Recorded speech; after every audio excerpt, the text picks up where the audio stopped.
Bien, buenas noches, hermanos, hermanas. Vamos a continuar con el estudio de la historia de la Iglesia. Ya estamos en el tiempo de la Reforma, esta etapa que es antecedida por el periodo que se llama la Prerreforma, y donde encontramos a muchos hermanos nuestros, sobre todo en Inglaterra, en Francia, en Inglaterra, que sentaron las bases para este movimiento que adquiere propiamente tal su despegue a partir de las famosas 95 tesis que Martín Lutero clava un 31 de octubre en la Catedral de Wittenberg, en 1517. Ampliamente ya estudiamos la biografía de Lutero, y cuando digo ampliamente me refiero a que le dedicamos más tiempo de lo habitual, por lo que significa el personaje Lutero propiamente tal, pero obviamente nos quedan muchísimas cosas que pudiéramos aprender de la vida de Lutero y conocer. Y la invitación es, como siempre, a poder investigar nosotros por nuestros propios medios en esta suerte de bibliografía que les pude compartir. Hay algunas cosas incluso en la web, en el Wikipedia que se llama, ¿no es cierto? Esa es la definición que aparece ahí, bastante buena en términos de que es neutral, o sea, no tiene una postura muchas veces como suele suceder con otros personajes, que se adquiere una visión más bien católica. Pero lo importante es que a medida que nosotros vamos conociendo la vida de estos hermanos, de estos reformadores, con todos sus defectos y virtudes, ninguno de ellos estuvo exento de defectos, de errores, algunos de ellos bastante graves, ¿no es cierto? Pero obviamente el tiempo, las circunstancias, la situación que se vivía era ciertamente una situación muy complicada.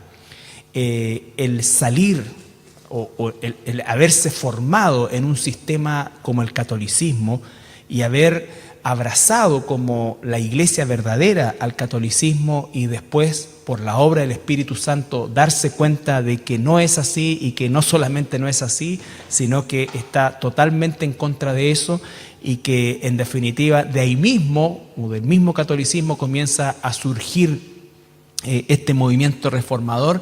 Es una situación traumática. Probablemente alguno de ustedes o la mayoría de ustedes resultó ser un practicante o un simpatizante del catolicismo, hasta un devoto.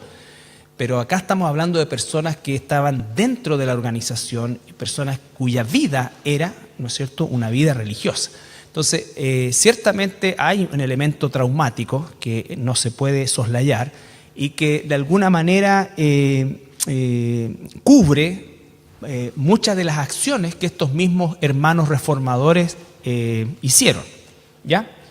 Ahora bien, más o menos nos estamos moviendo entre el año 1500 y 1600, o sea, ese periodo de tiempo, y durante ese periodo de tiempo se establece esta suerte de diríamos nosotros, de declaración de principios que se le llama las 5 solas, está en idioma latín, que en definitiva definen el cristianismo. Recuerden ustedes que el movimiento reformador, el propósito y el nombre reforma, tenía el propósito de llevar a la forma original la iglesia, y la forma original es volverla a la Escritura, a la fuente de la Escritura.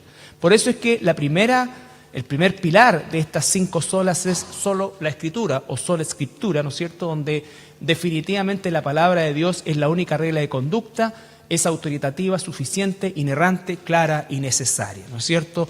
Todas las demás, y el orden que tienen también es un orden que sigue una lógica, porque por eso es primero solo la Escritura, después sola fide, la justificación es solo por la fe en Cristo, sola gracia, la salvación por la gracia de Dios mediante la fe. Recuerden ustedes, la salvación estaba entre comillas, ¿no es cierto?, según la concepción medieval, y hasta el día de hoy, desgraciadamente, ¿no es cierto?, en el pensamiento del feligrés católico romano, ¿no es cierto?, en manos de la Iglesia. La Iglesia es como la administradora de la salvación, y por eso es que cometieron los abusos que cometieron y que siguen en algunos casos cometiendo. Solo Christus, Jesucristo es el único mediador. Todo esto son, por supuesto, principios bíblicos que aplican a estas sentencias en la cual nosotros no nos afirmamos.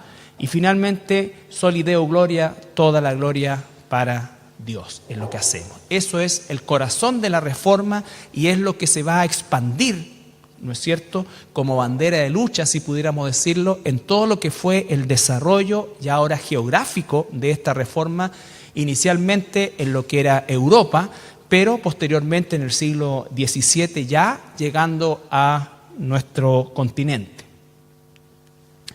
Bueno, la semana pasada nosotros terminamos de ver la biografía de Martín Lutero, y la biografía de Martín Lutero, como dije, a pesar que le dedicamos bastante tiempo, nos quedamos siempre cortos, pero es importante saber que Lutero era como el personaje más visible de esta reforma, pero no el único, gracias a Dios. Ahora, hubieron personajes también visibles, pero que su enfrentamiento al catolicismo romano fue más bien de carácter local, o sea, lo que sucedió con Lutero de llevarlo a una corte en la dieta de Worms, si se recuerdan, donde el mismísimo emperador, ¿no es cierto?, y el representante directo del Papa estaban ahí para sentenciarlo, era una cosa absolutamente atípica y que no volvió a suceder nunca más. O sea, ningún otro reformador compareció jamás ante el papado ni ante un rey, ¿ya?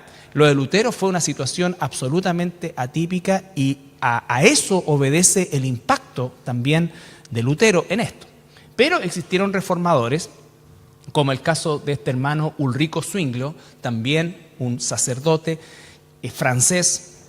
suizo, ¿no es cierto? Y él inicia la reforma en Suiza, justamente oponiéndose a o tomando ya como punto de partida el cobro de indulgencias en la zona de Suiza, ¿ya?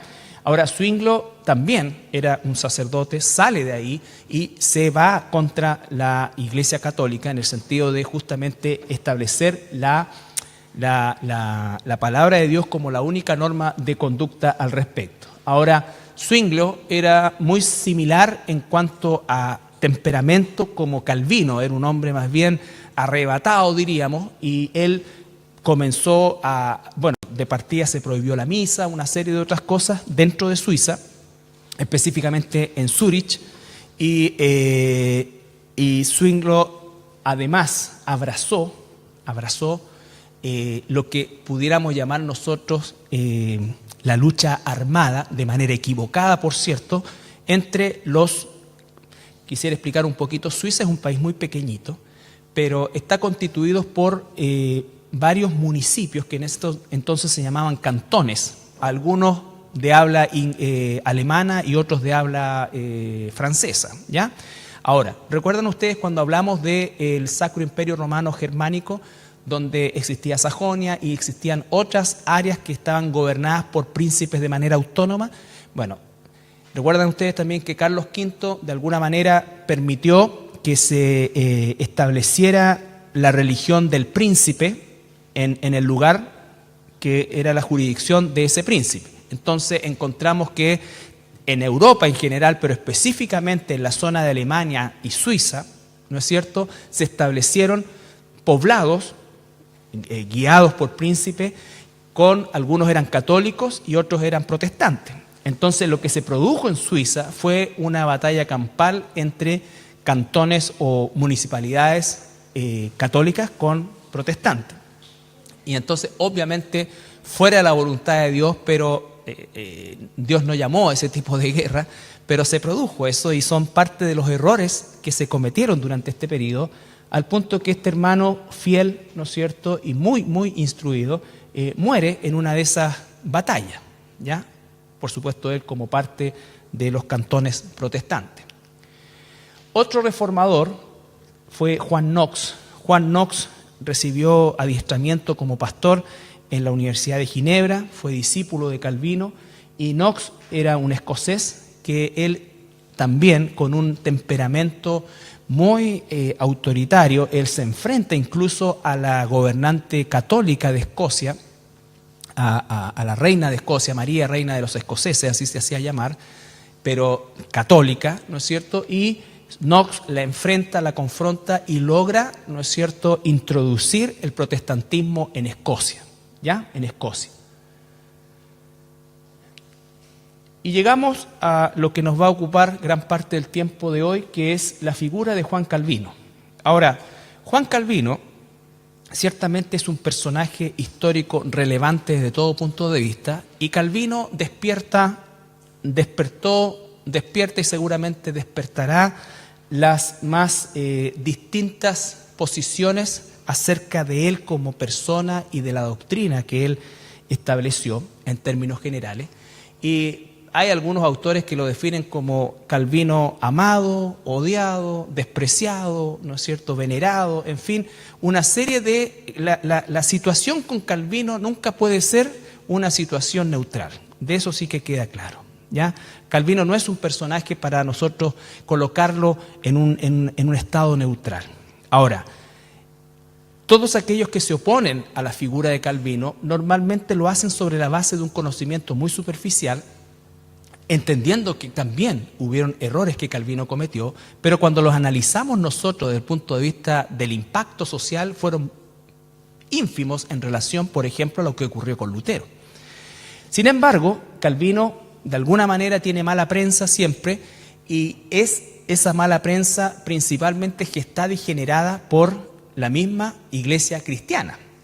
Porque al igual que Lutero, Calvino en su corazón, en la realidad de vida, nunca pretendió establecer el calvinismo, como Lutero no pretendió nunca formar el luteranismo, ¿ya?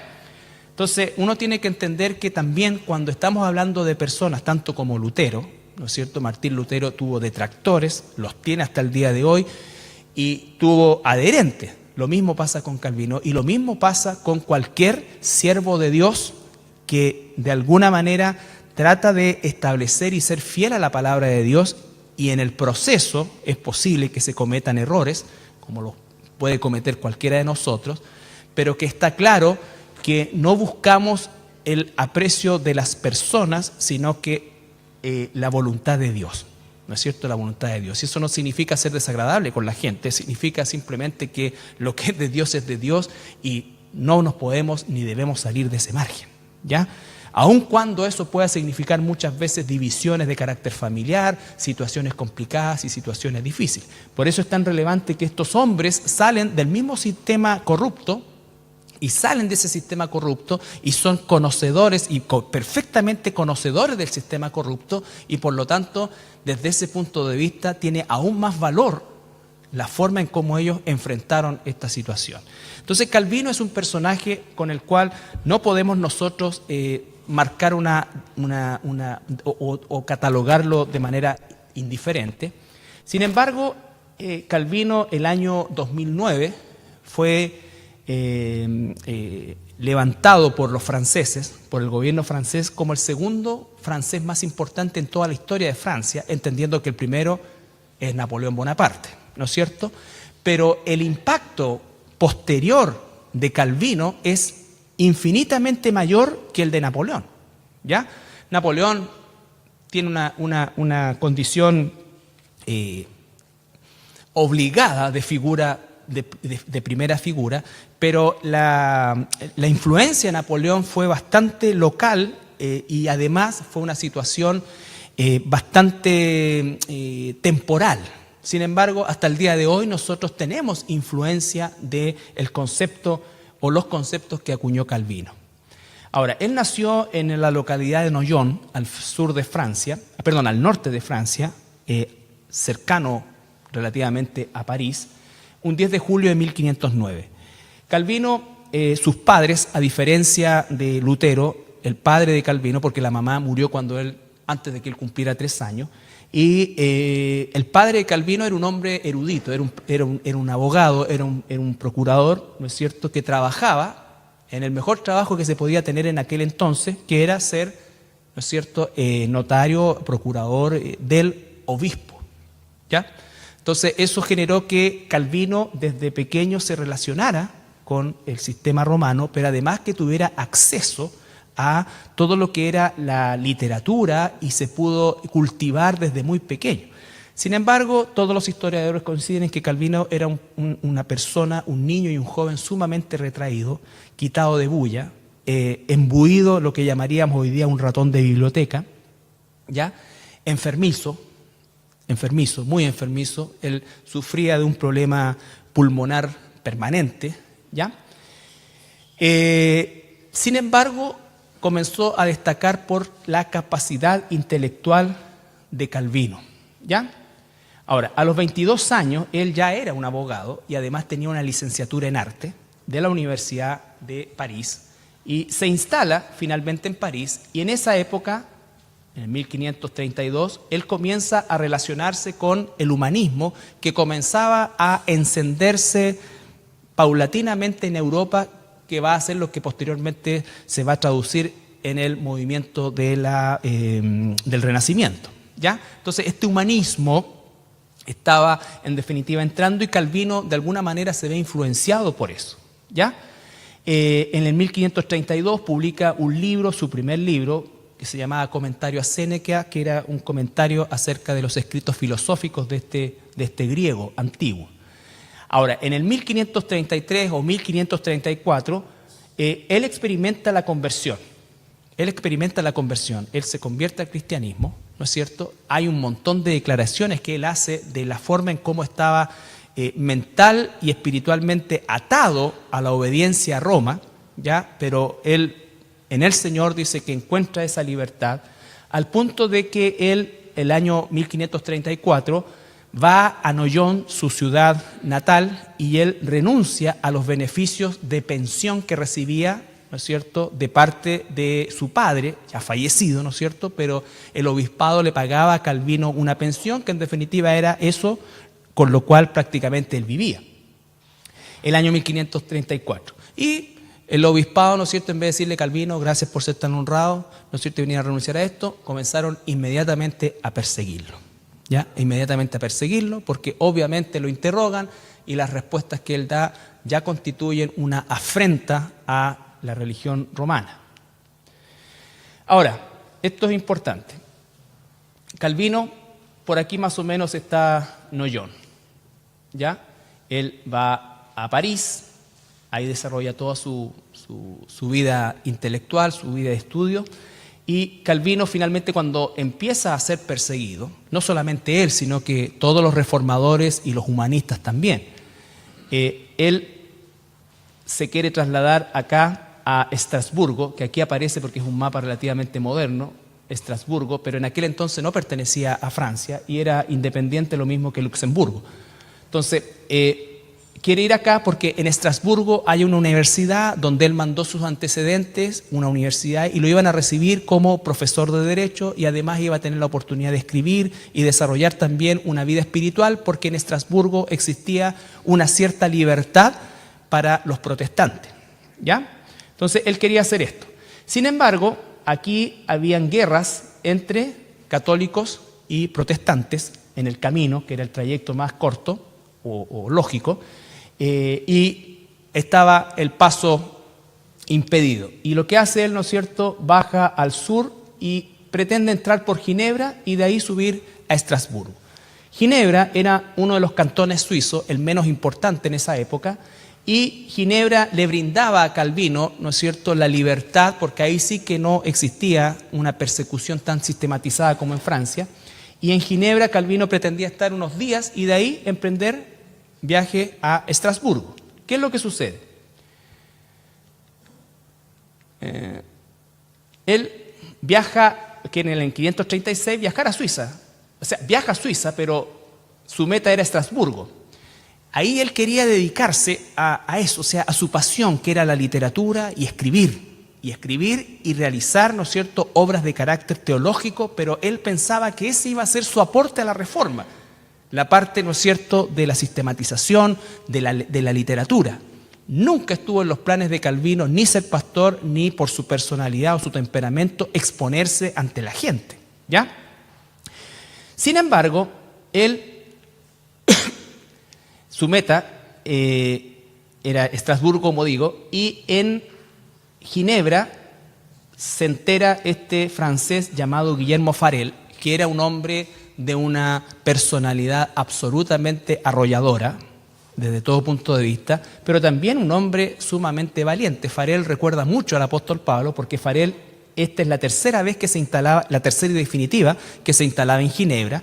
Él desde Francia había llevado la reforma a Ginebra y casi lo matan la primera vez, le dan una paliza y lo echan a patadas de la ciudad. Lo echan, vuelve una segunda vez, le vuelven a sacar la mugrienta, ¿no es cierto? Y vuelve una tercera vez y ahí consigue, ¿no es cierto?, establecerse, y él inicia el movimiento reformado en Suiza, específicamente en Ginebra. Sin embargo, Farel se da cuenta que necesita ayuda. ¿Y quién mejor que este joven intelectual, manejador de la escritura, como Juan Calvino? Dice que pasa toda una noche tratando de convencer a Calvino de que se quede en Ginebra. ¿Ya? ¿Qué es lo que sucede? Calvino finalmente no acepta. Él dice, no, si yo voy a Estrasburgo y allá quiero trabajar, tengo trabajo, me están esperando en la universidad, todo esto. Y Farel ya, después de haber agotado todos sus argumentos, se manda esta frase que es textual, ¿no es cierto? Dice, Dios maldiga tu descanso y la tranquilidad que buscas para estudiar, si ante una necesidad tan grande te retiras y te niegas a prestar socorro y ayuda. No sabemos si Calvino le dio miedo, era medio supersticioso a esa altura. La cuestión es que se quedó. Se quedó. Y no se quedó 2 noches, se quedó 2 años. ¿Ya? A todo esto, los burgueses que gobernaban en Ginebra y en Suiza en general, estos cantones que yo les explicaba que era una especie como de municipalidades, estaban regidos no por un príncipe a diferencia de los otros países, estaban regidos, ¿no es cierto?, por rectores que eran jefes del consistorio, que se le llamaba, que se elegía entre los mismos regentes. ¿Ya? Y estos burgueses obviamente celebraron esto, apoyaron a Farel, apoyaron a Calvino con el deseo, ¿no es cierto?, de librarse del machacazo romano en los impuestos y todo lo que implicaba tener al sistema romano metido ahí. ¿Ya? Sin embargo, Calvino establece un modelo social porque le pidieron organizar la iglesia, pero también le pidieron organizar la sociedad de la época desde el punto de vista legal, ¿no es cierto? Y desde el punto de vista también de lo que eran las normativas sociales. Bueno, Calvino crea un sistema, una pequeña constitución, podríamos decir nosotros, basado en todos los principios bíblicos, de carácter espirituales, ¿no es cierto?, bíblico, y esto llegó a ser tan estricto. De partida Calvino cerró todos los bares, ¿no es cierto? Calvino cerró todas las casas, ¿no es cierto?, de remolienda, como se decía antiguamente, que eran abundantes en Europa, dicho sea de paso. Cerró todas esas cosas, cerró todo el comercio. El domingo todo ciudadano ginebrino tenía que estar en la iglesia. ¿Ya? Tenía personal, policía, podríamos decir ese tiempo, que se encargaba de revisar las casas y que la gente estuviera en las iglesias. Levantó 15 iglesias. Entonces trató de instalar un modelo teocrático de manera equivocada, ¿ya? Un sueño, que vamos a ver después le va a pasar lo mismo a los puritanos en Norteamérica, cuando quieren establecer un modelo de esas mismas características. Entonces la ciudad se le va encima y estos mismos burgueses que lo habían aprobado se juntan y lo echan de la ciudad. ¿Ya? Farel no estaba expulsado de la ciudad, pero él lealmente acompañó a su amigo en su traslado. Primero estuvo en Basilea y posteriormente se traslada definitivamente a Estrasburgo. Ahora, en Estrasburgo, Calvino, dice la historia, que vivió los 3 años más felices de su vida. Calvino se pudo dedicar a la... Ahora, tampoco lo dejaron tranquilo, porque hay un hermano que se encontraba ahí que le pidió que pastoreara una iglesia de puros franceses protestantes que estaban asilados ahí en Estrasburgo. Bueno, realizó esa obra pastoral, pero no fue una cosa tensa, sino que le permitió desarrollar su pasión literaria y ahí Calvino escribió más de 90 libros, verdaderos tratados, de comentarios bíblicos, una serie de cosas que son maravillosas, ¿ya? Y ahí también él se casa con una viuda, Idelette de Buré, que desgraciadamente para Calvino vive muy poco, 9 años con él, y Calvino, después de enviudar, no vuelve a casarse, tuvo 3 hijos, sus 3 hijos murieron antes de los 5 años, entonces también estamos dando cuenta que fue una vida muy dura de Calvino en general. Él era sumamente austero, quitado de bulla, y dale que lo sacaban ¿cómo se llama esto? Lo colocaban, por así decir, en primera plana, y no, él no era como Lutero, que iba a todas, ¿no es cierto? Lutero era capaz de agarrarse a combo con alguien, ¿me entiendes? No, Calvino no era así, ¿ya? No era una persona tibia, era una persona que no quería eso, al punto que nosotros hoy día no existe una certeza dónde está enterrado Calvino, porque él pidió que ni siquiera le pusieran lápida, ¿ya? Ni siquiera le pusieran, se sabe que está en Ginebra, probablemente alguien sepa, ¿no es cierto? Pero no es una cosa así como que hay un mausoleo, no. Entonces, era una personalidad muy especial en ese sentido. Ahora, él se casa con esta viuda y se casa finalmente porque durante mucho tiempo, cuando estuvo en Ginebra, le buscaban como novia a Calvino, ¿ya? Porque todos pensaban que Calvino se tenía que casar. Y Calvino decía, no, porque eso le iba a quitar tiempo de su estudio y todas las cosas. A mí una cosa que no lo puse aquí, porque si no después la internet, la cuestión de igualdad de género y todo. Pero Calvino le manda una carta a Farel diciéndole más o menos cuáles son las características de una mujer que él quisiera, ¿ya?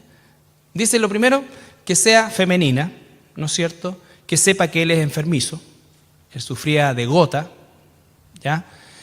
Sufría de estos problemas pulmonares, tenía problemas estomacales que todo el mundo, los historiadores, suponen hoy que era un cáncer, por eso murió tan joven y se chupó tanto, ¿ya? Pero en ese tiempo, aparte del signo del zodiaco, cáncer no tenía ni idea de lo que era, ¿ya? Sí, tenemos que agradecer haber nacido en esta época también. Entonces, le manda eso, le dice que sea económica, que sea casta, que sepa que mi primera prioridad es el Señor y por lo tanto le voy a poder dedicar el tiempo que me sobre. ¿Cachai? Así es Calvino. Entonces, y varias cosas más que en definitiva, bueno, él dice, si existe tal mujer que Dios me conceda, ya que no sea chismosa, que esto que sea económica, esto que no, un montón de cuestiones, ¿ya? Y entonces, no habían tantas niñas así. Y aparte que Calvino ya era un hombre maduro, a esta entonces, para la época también, o sea, en ese tiempo 30 años ya era una persona madura, hoy día hay que, no sé, pues sacarlo de la casa. Entonces,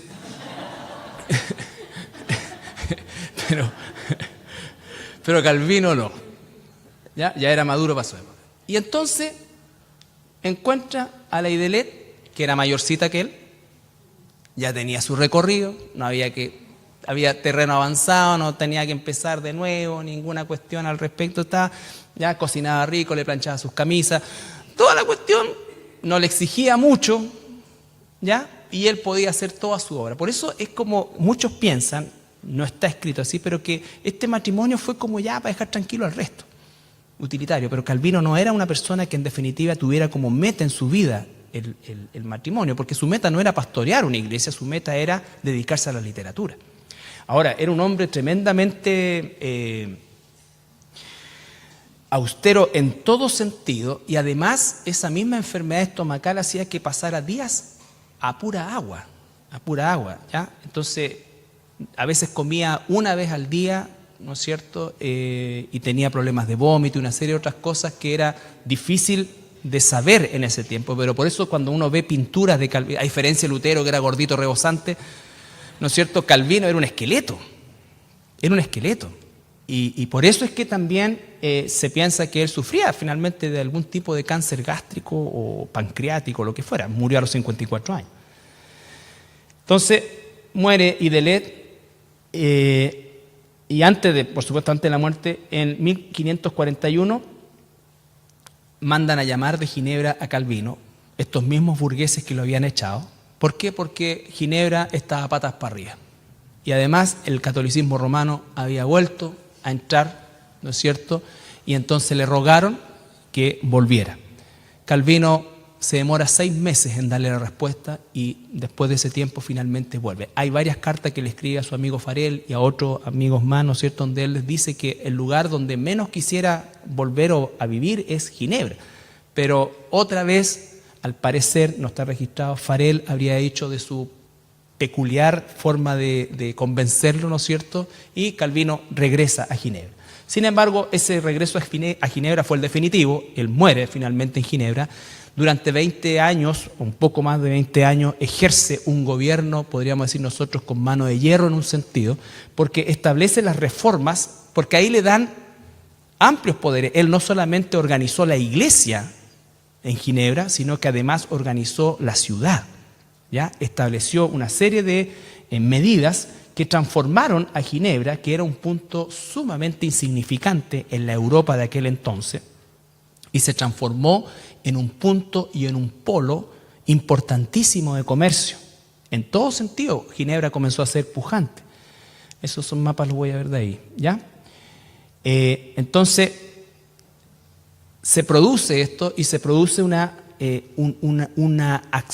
accionar de Calvino desde todo punto de vista. Ahora, ¿cuál es el legado de Calvino? Calvino sistematizó toda la doctrina cristiana. Normalmente a Calvino se lo asocia con la predestinación, casi como única cosa. No, Calvino trató todas las doctrinas. Cuando nosotros hablamos de la doctrina de la salvación, la doctrina del pecado, la doctrina del cielo, la doctrina del infierno, todo. ¿Qué es lo que es la sistematización?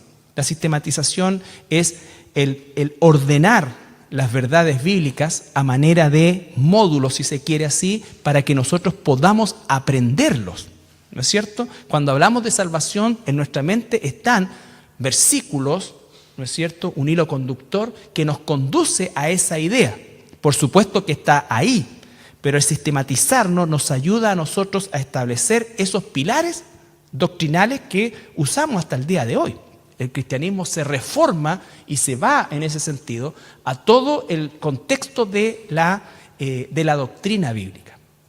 De la doctrina bíblica. Él realiza esto a través de este libro que es su obra maestra, ¿no es cierto?, que se llamó La institución de la religión cristiana, que empezó en 1536 con un libro de 6 capítulos que eran de 516 páginas, ¿ya? Y era un tamaño pequeño porque la idea de Calvino era que sus estudiantes lo tuvieran a mano permanentemente. Sin embargo, después, a lo largo del tiempo, hubieron 8 ediciones posteriores, siendo la última en 1560, y ahí ya estaba traducido a varios idiomas, entre esos el francés. Al igual que Lutero con la Biblia, que él tradujo al alemán, a Lutero se le considera el padre del alemán moderno, a Calvino se le considera el padre del francés moderno, a través justamente de esta obra literaria, ¿ya? Finalmente termina con 80 capítulos divididos en 4 libros y es algo realmente precioso, es larguísimo, mucho tiempo de dedicación para eso, y esa es la producción desde el punto de vista teológico. Él ahí habla de la Trinidad, que era un tema, por ejemplo, él habla del bautismo, habla de todas esas doctrinas. Piensen ustedes que los luteranos hasta el día de hoy bautizan niños, porque Lutero nunca se pudo sacar de la cabeza algunas formas romanas. Lutero nunca aceptó la cena del Señor como una cosa simbólica, sino que para él estaba tan estructurado, ya él no aceptaba ya, por supuesto, la transustanciación, que era que la cuestión se transformaba en Cristo, pero sí la consustanciación, que fue una especie de como arreglo en el cual él decía, sí, Cristo está como presente en ese acto, pero no es él pero él está presente espiritualmente, ya. Entonces, de alguna manera, una cosa medio enredosa. Calvino ordenó todo eso, y es de donde nosotros obtenemos, y todas las iglesias protestantes, aún aquellas que el día de hoy quieren desconocer el legado de Calvino, están basadas sobre esos principios, la cena del Señor, en la forma en cómo efectivamente la palabra nos la muestra, ¿ya? También en el plano social, él impulsó algo que no existía en Europa, la educación y la salud pública gratuita.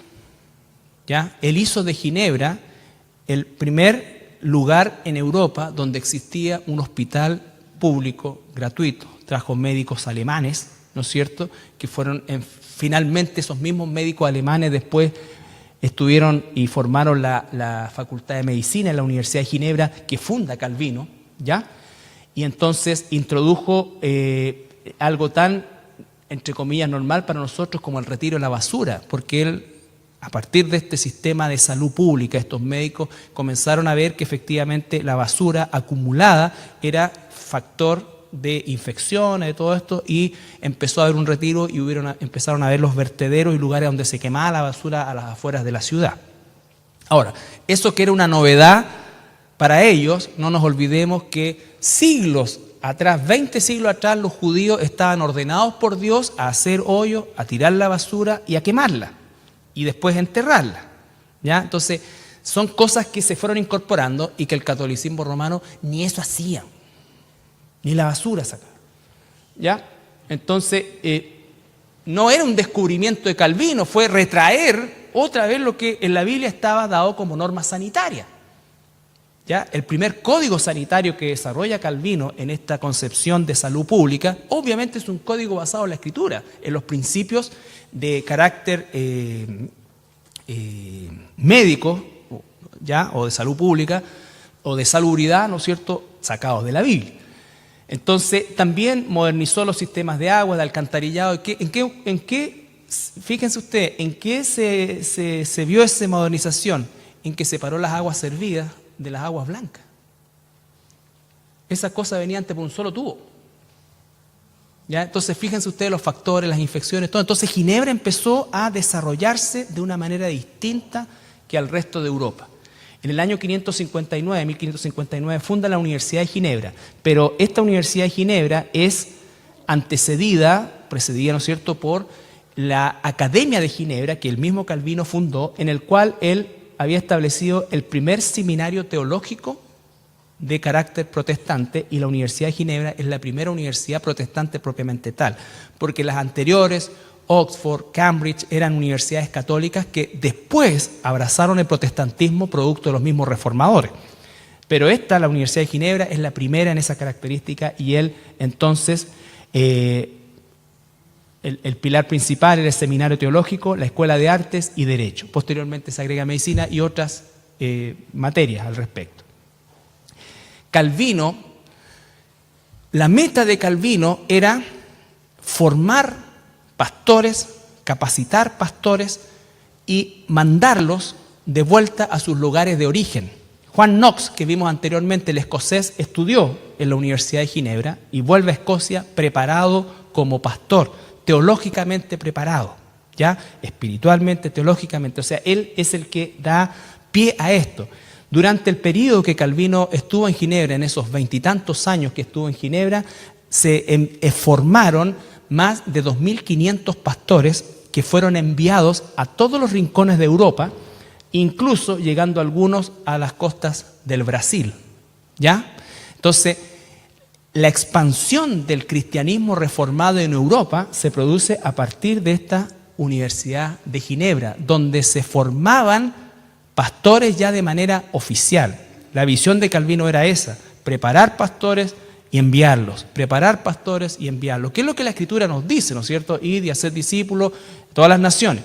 No dice solamente id y predicarle el Evangelio, es de ser discípulo. Y para ser discípulo yo tengo que pasar tiempo con las personas. Por eso es que él promovió el modelo de pastores misioneros. Misioneros desde el punto de vista que llegaba a un lugar donde no había nada o había muy poco, y se establecía ahí como un concepto misionero, pero a la vez un concepto pastoral. ¿Me entiendes? Establecía un concepto de rebaño. Entonces, todo eso está dentro de la formación de Calvino. Por eso todas aquellas personas que piensan que el calvinismo, asocian calvinismo, predestinación, y dicen, bueno, entonces no hay que hacer nada, y pucha, si Dios ya está de antemano, y empiezan con esta cosa así, se dan cuenta, no tienen idea de esto, que si Calvino pensara como piensan muchos del calvinismo, jamás habría hecho todo lo que hizo y se mató trabajando para expandir el Evangelio, para perfeccionar pastores, para mandar pastores, para hacer la obra de Dios, para hacer la obra de Dios. Esta es una muy buena esta. Resulta que a Ginebra, una por el éxito comercial que está teniendo y la otra por la persecución que arrecia en Europa, ¿ya? La próxima semana vamos a ver la reforma en Inglaterra y estaba María la Sanguinaria, que en 5 años mató cuanto protestante encontró en su reino. Pero también la Inquisición estaba haciendo estragos en Francia y en Italia.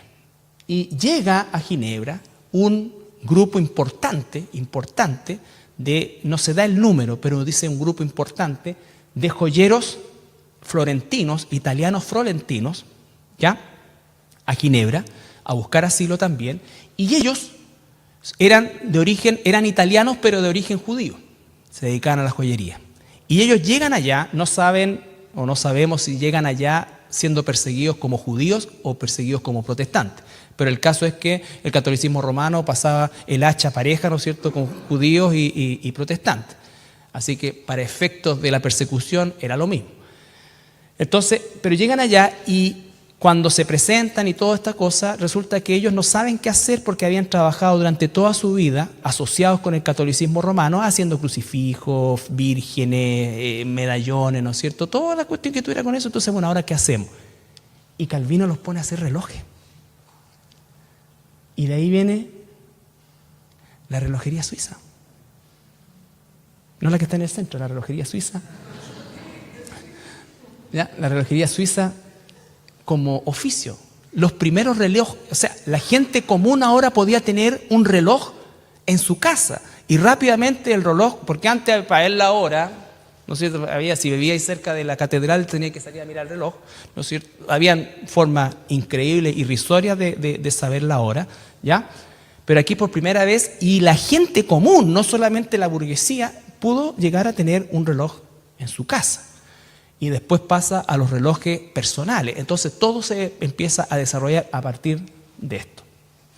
Estableció un sistema de trabajo con horarios. Promovió una ética, es un código de ética laboral, también basado en la Escritura, que hablaba de, en primer lugar, un trabajador tiene que ser esforzado, honrado, ahorrativo, austero. Esos eran los principios que Calvino estableció para el código del trabajo que hizo. Y cuando habla de austero, no está hablando de miserable. Austero significa que un cristiano debe aprender a vivir con un porcentaje muy inferior de lo que gana, ¿ya? En el sentido de que tiene que fomentarse el ahorro, tiene que fomentarse también la reinversión. La reinversión iba verdaderamente a políticas sociales. De ahí salían los hospitales, de ahí salían todas las otras cosas. Entonces, pero esto fue lo que cambió el chip de una sociedad europea corrupta, como cualquiera, pero que comenzó a marcar una diferencia porque el trabajo se hacía y se hacía bien. Porque eso glorificaba a Dios. Calvino dice, un trabajo bien hecho glorifica a Dios. Entonces, ese concepto entró en Europa y es lo que, en definitiva, comenzó a cambiar la forma de pensar de la sociedad europea que se asoció y que abrazó posteriormente la Reforma, como lo vamos a ver en los mapas. Y eso que significa entonces que efectivamente, cuando un cristiano o un ser humano se convertía a Cristo, él sabía que todo lo que hacía, por eso es que la última sola, ¿se acuerdan cuál era? Soli Deo Gloria, solo la gloria y toda la gloria para Dios, es el punto de que todo lo que hago tiene que ser, como dice la Escritura, para la gloria de Dios. Y eso se tenía que reflejar en la vida diaria, en que un cristiano era un trabajador esforzado, honrado, ahorrativo, austero, que era un ente positivo en una sociedad. Y así se empezó a construir este Pichiruchi de Ginebra y posteriormente el resto de los cantones suizos a transformarse sin mayores recursos naturales, sin mayores facilidades, ¿no es cierto? Un país mediterráneo, sin embargo, vota el hecho de que la salida al mar va a hacer que algo crezca, ¿no es así? ¿Ya? La mentalidad, nosotros tenemos miles de kilómetros de costa y estamos iguales que los que no tienen costa porque el problema está acá. Ya sea, aquí es donde nos falta a nosotros hacer el chip, y eso es algo que tenemos que recuperar nosotros de esta instancia de la reforma, que es un concepto bíblico. Los cristianos tenemos que ser los mejores trabajadores, tenemos que ser honrados, tenemos que verdaderamente esforzarnos y hacerla porque lo estamos haciendo para la gloria de Dios. Obviamente hay un beneficio hacia la persona que nos contrata, hay un beneficio y debiera haber una retribución material de acuerdo a ese esfuerzo, pero no son esos los factores que determinan la política laboral que un cristiano, por ejemplo, debiera tener. ¿Ya? Debiera tener. ¿Por qué? Porque el jefe, si también es un cristiano, tiene que responder de la misma manera a sus trabajadores. Tiene que realmente, por eso es que en Chile y en Latinoamérica no existe el capitalismo, hermano. Porque en el capitalismo, cuando se dice que Calvino es el promotor del capitalismo, no, Calvino es el promotor de una vida laboral, una ética laboral bíblica, donde aquel que en un momento determinado es dueño, ¿no es cierto?, o es jefe, tiene una conciencia hacia un trabajador y va a querer que su trabajador se desarrolle, prospere, progrese, porque eso va a hacer que la sociedad progrese. ¿Ya? Y a la vez el trabajador va a ser honrado, esforzado. ¿Por qué? Porque en la medida que su jefe o el dueño progresa, él progresa. Pero aquí no es así, po. No es así, po. Aquí el progreso es otra cosa. Por eso es que siempre hay un concepto de minoría. Piensen ustedes, Venezuela, las reservas de petróleo, el doble de la reserva de Irán, la reserva de petróleo más grande del mundo. Ahí están. La pobre población, ¿cómo es posible? Millonarios, pero sentados sobre eso. Argentina, un país precioso, el granero del mundo. Brasil se lo han robado como 10 veces, pero es tanta la riqueza que igual levanta un poquito más para arriba. Esa es la realidad. ¿Por qué? Porque el problema está acá, porque fuimos nosotros conquistados, en realidad, por mentalidades que lo único que querían era el manotazo. El manotazo. Así es como surgen las nuevas oligarquías aquí en Latinoamérica. Las nuevas oligarquías no producen nada, no generan fuentes de empleo y se sirven del país. ¿Cómo puedes concebir tú que se roben así? Hoy día ya nadie dice, oye, no, una estafa de 10.000 millones, o sea, 10.000 millones de pesos. O sea, si el problema aquí es un problema de mentalidad a todo nivel. Los cristianos tenemos que marcar una diferencia en eso. Nuestra misión no es cambiar el país, nuestra misión es la gloria de Dios. Y si eso de alguna manera trae una luz de esperanza a una sociedad, a una cultura, que el Señor lo aproveche. Pero esa es la razón por la cual estos países, y no me canso de decirlo, aquí los que están en verde, bueno, los más amarillitos, predominio siempre católico, pero Inglaterra abrazó la reforma protestante a manera del anglicanismo, que partió mal, pero después se corrigió. ¿Ya? Después se corrigió. Escocia, Irlanda, toda esa zona, toda la zona, imagínense acá, Suiza, todos estos países, aquí están los famosos Países Bajos. Los Países Bajos, como un país desarrollado, los Países Bajos son 12 islas pichiruches que se inundan cada 3 veces al año porque están 200 metros bajo el nivel del mar. Holanda, la cuestión llena de agua. ¿Qué sabes más aparte de Holanda que Van Basten y los tulipanes? ¿Por qué? El desarrollo viene del cambio de mentalidad. Los judíos llegan a Israel, un basural, cuando llegan en el año 48, un basural, todo un basural. Las fotos son increíbles, uno no puede creerlo, pero basural y desértico. En 70 años tenía una cuestión pujante, un país desarrollado, ¿o no, Javi? Verde, precioso. ¿Cómo? Esfuerzo, trabajo, dedicación, honradez, ética bíblica. Ética bíblica. ¿Te das cuenta? Un desarrollo pero impresionante. ¿De dónde sale eso? Ética bíblica. Incluso resulta para los judíos y para estos países, incluso el día de hoy, sin considerar a Dios. Pero el modelo es tan bueno que igual va a surtir efecto. ¿Ya? Bueno, finalmente Calvino muere en Ginebra en 1564 y esto es muy, muy decidor. El Papa actual en ese entonces, Pío IV, dijo: la fuerza de este hereje venía del hecho de que el dinero no significaba nada para él. O sea, no lo iban a comprar, ¿te das cuenta?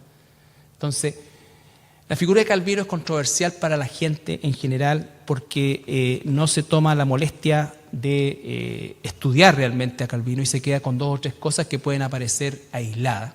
Y por cierto, un hombre como nosotros, con errores, con todas las cosas, pero con un legado que sigue marcando pautas hasta el día de hoy. Calvino nunca pretendió esto, ¿ya? Y vamos a ver nosotros cuando veamos el siglo XVII, que es un siglo clave, ¿no es cierto?, en el periodo de la Reforma, que ya Calvino había muerto hace rato, Lutero también hace rato, pero se habían formado movimientos calvinistas luteranos, ¿no es cierto?, y Jacobo Arminio, o arminianos después, que es otro grupo de protestantes, y se va a, una vez más, a sacudir, ¿no es cierto?, el paño, a golpear la mesa y a reordenar la doctrina que a poco andar otra vez vuelve a caer en herejía y con problemas, ¿no es cierto?, en su aplicación. Algunas palabras de Calvino, al igual que las de Lutero. Dice él: donde quiera que veamos la palabra de Dios predicada y escuchada a fondo, hay una iglesia donde Dios existe, aún tenga enjambres de defectos. Él reconocía que la iglesia es imperfecta, pero tanto Calvino como Lutero le dieron la importancia bíblica a la iglesia, ¿ya? Nos vamos a dar cuenta que todos estos pensadores humanistas que creían en Dios, pero ellos acuñan el Dios a mi manera. Por ejemplo, Erasmo, que era un filósofo, el mismo Farel, que vamos a ver ahora, ¿no es cierto?, Servet. Calvino, él se definía depravado por naturaleza, pecador por mi elección, salvo por gracia. No podemos descansar en las promesas de Dios sin obedecer sus mandamientos, algo tan sencillo. Muchas veces nosotros decimos: no, pero confía en las promesas del Señor, pero le deberíamos preguntar también: ¿estás obedeciendo sus mandamientos? ¿Cómo puedo exigir eso? La sana doctrina jamás prevalecerá hasta que las iglesias sean provistas de pastores calificados que puedan desempeñar con seriedad el oficio de pastor. Él veía en la instrucción pastoral la clave, ¿no es cierto?, para poder establecer comunidades cristianas, no la perfección pastoral. Él mismo se define como depravado todo lo otro, ¿no es cierto?, pero sí la instrucción, el amor al rebaño, todas las cosas que Calvino enseña en las instituciones. Y él cuando escribe, por ejemplo, uno de los tratados de la institución de la religión cristiana, Calvino habla de que a veces la gente lo que quiere es predicadores, pero no pastores. Y a veces las personas quieren ser predicadores también, pero no pastores. Se debe ser ambas cosas, decía él, porque efectivamente el pastor es aquel que está cerca del pueblo, que vive con el pueblo, que llora con el pueblo, con la iglesia, que se alegra con ellos, que los corrige, que es corregido, todo eso, y que la iglesia puede ver tal como es él, dice, con sus defectos, con sus virtudes. Pero un hombre con una misión especial, dice Calvino, y es tanta la responsabilidad que tiene que estar preparado, ¿ya? Pero Calvino dice: no existe nadie, tras cartón dice, no existe nadie capacitado para el ministerio, todo es obra de la gracia de Dios, ¿ya? Pero sin embargo nos llama a capacitarnos. Entonces, si uno se quedara con las primeras partes, dice: entonces no, bueno, nadie es digno, entonces no me voy a capacitar. No. Acá hay un caso que es un punto negro, un aspecto oscuro en la vida de Calvino, pero por rebote, y es el caso de Miguel Servet, ¿ya? Y lo digo porque efectivamente el catolicismo romano, sobre todo el catolicismo español, el más duro, ¿no es cierto?, trata de usar esto para decir que Calvino instituyó una inquisición en Ginebra, ¿ya? Y eso es una aberración desde todo punto de vista. Sin embargo, este es un episodio oscuro, no solamente en la vida de Calvino, sino que en la vida de la ciudad de Ginebra. Esta persona, Miguel de Servet, era un médico y teólogo humanista español, también era sacerdote, ¿ya? él llega a Ginebra escapando de la Inquisición francesa. O sea, la Inquisición católica lo estaba persiguiendo para matar justamente por las ideas que él estaba comenzando a promulgar. Entre esas, la Trinidad no era Trinidad, ¿no es cierto? Y no existía. Y el Espíritu Santo no era Dios, sino que el Espíritu Santo era una fuerza muy similar a lo que era, bueno, ese concepto de que sea similar no es que se le haya ocurrido ahí, sino que él también abraza doctrinas y herejías antiguas. ¿Se acuerdan de quién era esa herejía? Arrio, ¿no es cierto? El arrianismo, de donde vienen los testigos de Jehová y esa forma así.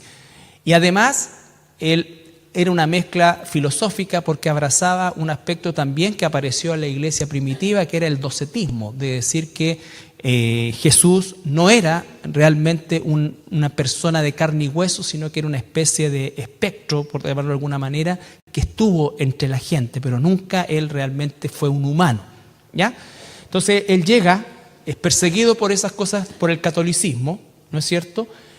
Y además, el catolicismo lo perseguía a él por cosas de carácter, entre comillas, científica, que los romanos consideraban herético.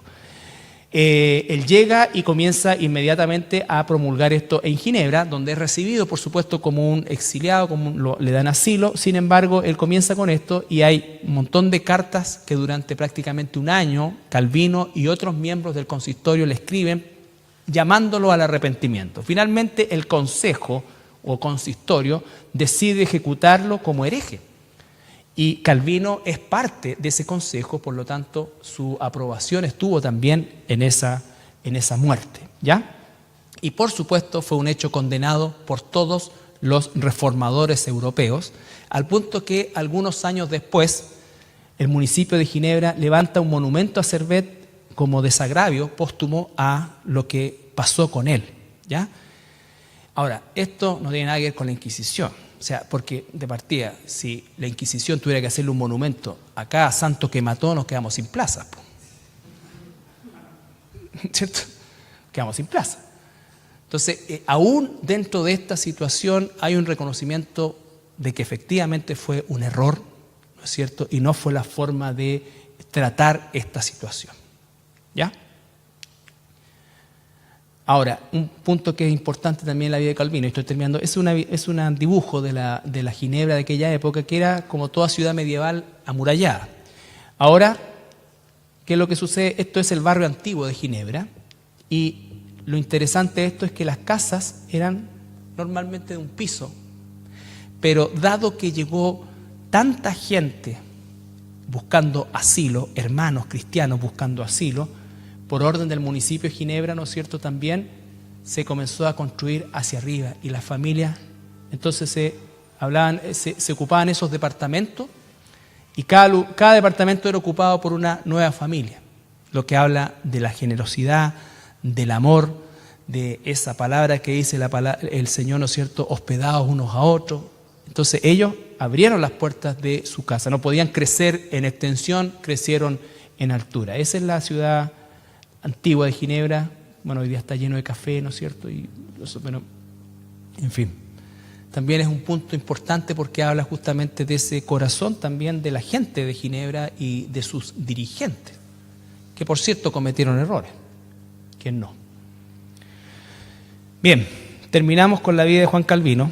La próxima semana vamos a ver la reforma en Inglaterra y eso ya nos va a traer mucho más cerca de la iglesia moderna, que es cuando el cristianismo llega primero a Norteamérica y de ahí, décadas después, comienza a expandirse hacia Centro y Sudamérica. ¿Alguna pregunta? ¿Sí? Quería decir que Santiago se fundó en el año 1541, que fue el mismo año que Calvino inició la reforma en Ginebra, como un dato paralelo. Mira. Dos cosas distintas, pero ¿alguna otra pregunta? Bueno, en realidad esto es historia, pues es difícil que existan dudas al respecto, son hechos nomás, ¿ya? Pero les vuelvo a insistir, si ustedes quieren profundizar, hay buenos documentales también, y lo importante es que de esto nosotros aprendemos y Nos alegramos del Señor de ser herederos de tantos hermanos de esa época, desde que en Hechos 2 el Espíritu Santo viene. Entonces, ¿cómo es que nosotros debemos continuar ese legado, que es el legado de Dios? Por eso ustedes me han escuchado decir, y creo que no es algo que ha salido de mí, pero es una necesidad que vemos hoy día de que la iglesia cristiana evangélica tenga una nueva reforma. Y eso está ocurriendo desde el punto de vista de que efectivamente el problema hoy día nuestro no es necesariamente el catolicismo romano, ¿ya? El problema nuestro es que dentro del cristianismo, o el cristianismo en general, en muchos sentidos perdió el rumbo porque se alejó definitivamente de la fuente que es solo la Escritura, y lo ha cambiado por emocionalidad, por una serie de otras cosas que son, que en definitiva han llegado a sofocar la palabra de Dios. Y al igual que salieron del sistema católico los propios reformadores, de la iglesia pervertida o la perversión que hay hoy día, está saliendo mucha gente que está volviendo a la esencia de la Escritura, a la esencia de la Escritura, a la sola Escritura, entendiendo todo el proceso formativo, todo el proceso que Dios por el cual nos está llevando. Pero el punto es que hoy día la palabra de Dios en los púlpitos de las iglesias cristianas ha dejado de ser la autoridad absoluta. Ha dejado de ser la autoridad absoluta. Y esto no es un tema de interpretaciones. Incluso pueden haber algunos márgenes dentro de la interpretación. Lo que estamos hablando hoy día es abiertamente herejía. Herejía. ¿Ya? Bueno, que cada uno de nosotros aprenda esto y en lo que nos compete a nosotros tengamos esos valores del esfuerzo, el trabajo, la honradez, ¿no es cierto?, el compartir el Evangelio, el ser un testimonio, el verdaderamente resultar ser algo tan difícil en nuestros días, personas confiables, ¿ya? Tanto para cristianos, con mayor razón, como para no cristianos. Amén. Tadeo, ¿puedes orar tú? Señor, Padre nuestro, queremos darte gracias, Señor, porque así también como existieron estos grandes hombres y hoy día son un ejemplo para nosotros, Señor, en esta época y cada generación tiene que pagar su precio, Señor. El de nosotros es muy pequeño comparado con eso, pero también ayúdanos a entender eso, que también tenemos que pagar un precio, tenemos un costo, Señor, en nuestra generación. Y así también poder llevar tu evangelio a otras personas dentro de nuestra región, del radio que tú nos diste, Señor. Te pedimos también que nos des sabiduría para eso y confiamos todo en el santo nombre de tu Hijo Jesucristo. Amén.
Bien, buenas noches, hermanos, hermanas. Vamos a continuar con el estudio de la historia de la Iglesia. Ya estamos en el tiempo de la Reforma esta etapa que es antecedida por el periodo que se llama la prerreforma, y donde encontramos a muchos hermanos nuestros, sobre todo en Inglaterra, en Francia, en Inglaterra, que sentaron las bases para este movimiento que adquiere propiamente tal su despegue a partir de las famosas 95 tesis que Martín Lutero clava un 31 de octubre en la Catedral de Wittenberg, en 1517. Bueno, ampliamente ya estudiamos la biografía de Lutero, y cuando digo ampliamente me refiero a que le dedicamos más tiempo de lo habitual, por lo que significa el personaje Lutero propiamente tal, pero obviamente nos quedan muchísimas cosas que pudiéramos aprender de la vida de Lutero y conocer. Y la invitación es, como siempre, a poder investigar nosotros por nuestros propios medios en esta suerte de bibliografía que les pude compartir. Hay algunas cosas incluso en la web, en el Wikipedia que se llama, ¿no es cierto? Esa es la definición que aparece ahí, bastante buena en términos de que es neutral, o sea, no tiene una postura muchas veces como suele suceder con otros personajes, que se adquiere una visión más bien católica. Pero lo importante es que a medida que nosotros vamos conociendo la vida de estos hermanos, de estos reformadores, con todos sus defectos y virtudes, ninguno de ellos estuvo exento de defectos, de errores, algunos de ellos bastante graves, ¿no es cierto?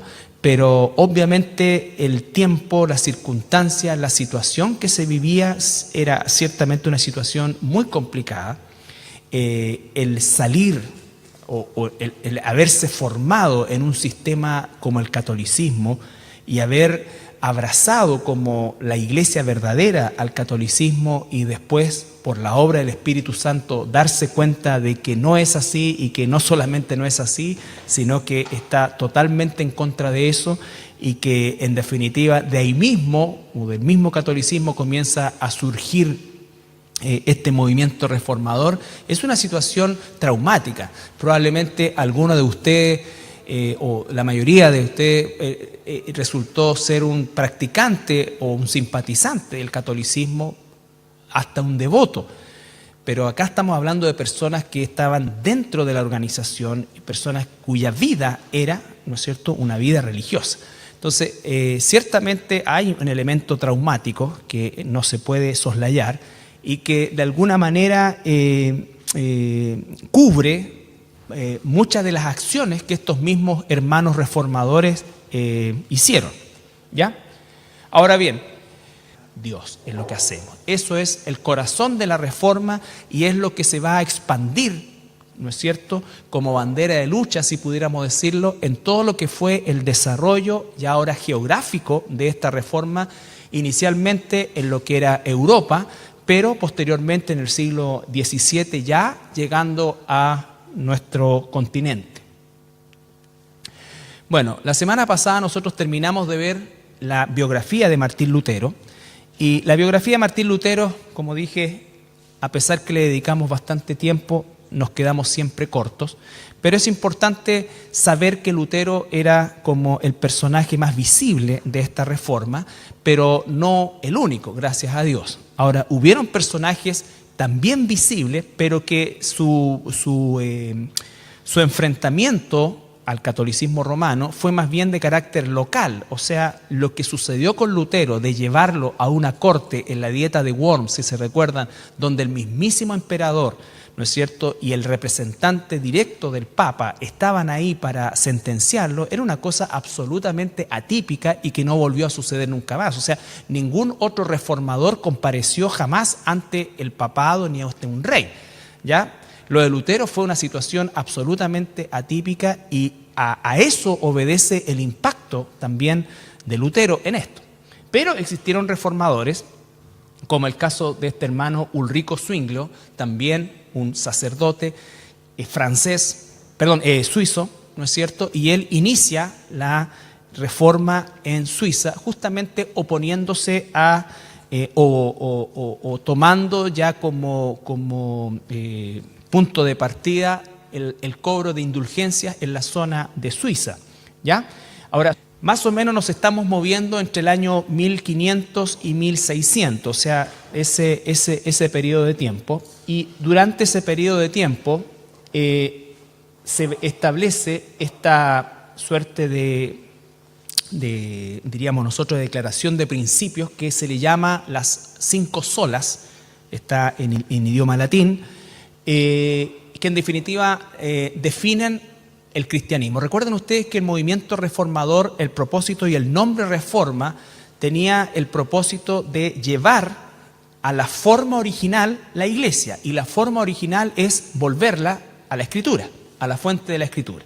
Por eso es que el primer pilar de estas 5 solas es solo la escritura o sola escritura, ¿no es cierto?, donde definitivamente la palabra de Dios es la única regla de conducta, es autoritativa, suficiente, inerrante, clara y necesaria, ¿no es cierto? Todas las demás, y el orden que tienen también es un orden que sigue una lógica, porque por eso es primero solo la escritura, después sola fide, la justificación es solo por la fe en Cristo, sola gracia, la salvación por la gracia de Dios mediante la fe. Recuerden ustedes, la salvación estaba entre comillas, ¿no es cierto?, según la concepción medieval y hasta el día de hoy, desgraciadamente, ¿no es cierto?, en el pensamiento del feligrés católico romano, ¿no es cierto?, en manos de la Iglesia. La Iglesia es como la administradora de la salvación, y por eso es que cometieron los abusos que cometieron y que siguen en algunos casos cometiendo. Solo Jesucristo es el único mediador. Todo esto son, por supuesto, principios bíblicos que aplican a estas sentencias en la cual nosotros no nos afirmamos. Y finalmente, Soli Deo Gloria, toda la gloria para Zwinglio. También era un sacerdote, sale de ahí y se va contra la Iglesia Católica en el sentido de justamente establecer la palabra de Dios como la única norma de conducta al respecto. Ahora, Zwinglio era muy similar en cuanto a temperamento como Calvino, era un hombre más bien arrebatado, diríamos, y él comenzó de partida se prohibió la misa, una serie de otras cosas dentro de Suiza, específicamente en Zúrich, y Zwinglio además abrazó lo que pudiéramos llamar nosotros la lucha armada, de manera equivocada, por cierto, quisiera explicar un poquito. Suiza es un país muy pequeñito, pero está constituido por varios municipios que en estos entonces se llamaban cantones, algunos de habla alemana y otros de habla francesa, ¿ya? Ahora, ¿recuerdan ustedes cuando hablamos del Sacro Imperio Romano Germánico, donde existía Sajonia y existían otras áreas que estaban gobernadas por príncipes de manera autónoma? Bueno, recuerdan ustedes también que Carlos V de alguna manera permitió que se estableciera la religión del príncipe en el lugar que era la jurisdicción de ese príncipe. Entonces encontramos que en Europa en general, pero específicamente en la zona de Alemania y Suiza, ¿no es cierto?, se establecieron poblados guiados por príncipes, algunos eran católicos y otros eran protestantes. Entonces lo que se produjo en Suiza fue una batalla campal entre cantones o municipalidades católicas con protestantes. Y entonces obviamente